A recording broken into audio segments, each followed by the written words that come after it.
Hi guys, खुलुमबाय कामिसर बर' चेनेलजों नायनानै फिन खेबसेबाव बयखौबो गोसो गोरबोजों बरायनाय जाबाय। दिनै सानडे गतिके नै गथ'फोरा फैबाय गेलेनो गतिके बिसोरजों गेलेगोन एसे बे बाल्टिं खुबैनाय खेलाखौ होनो नागिरदों। गतिके जाय देरहागोन बिसोरखौ काट पेन्सिल बा कलम होनाय जासिगोन साथामनो। सोराजिफोर नायबाय था सानडे गेलेनाय जायो गथ'फोरबो फैबाय थायो।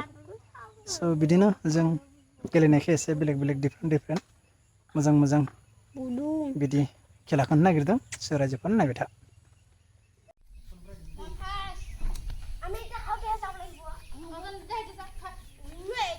लावथि लाबो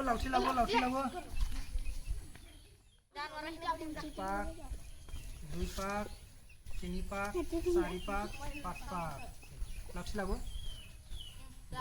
ready for go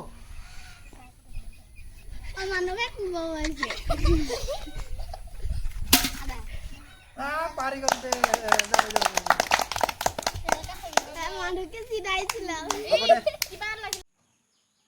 So guys, mobile charge ni थाखाय बे खेलाखौ दोनथ'नाय जाबाय गतिके बिदिनो उनाव खालामबाय गतिके बेखौनो फोरमायनो नागिरदों जे दिनैनि गेमनि साथाम गथ'फोरनो पेन्सिल राननाय जाबाय फार्स्ट सेकेन्ड थार्ड मैया ब्लगखौ फोजोबनाय जायासै दिनैसो फोजोबनाय जादों।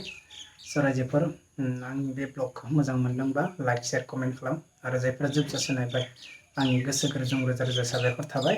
स' आरो जायफोरा गोदान फैदों अननानै आंनि चेनेलखौ साबस्क्राइब खालामनानै लादो। स' दिनैनि ब्लगआ बेयावनो फोजोबनाय जाबाय।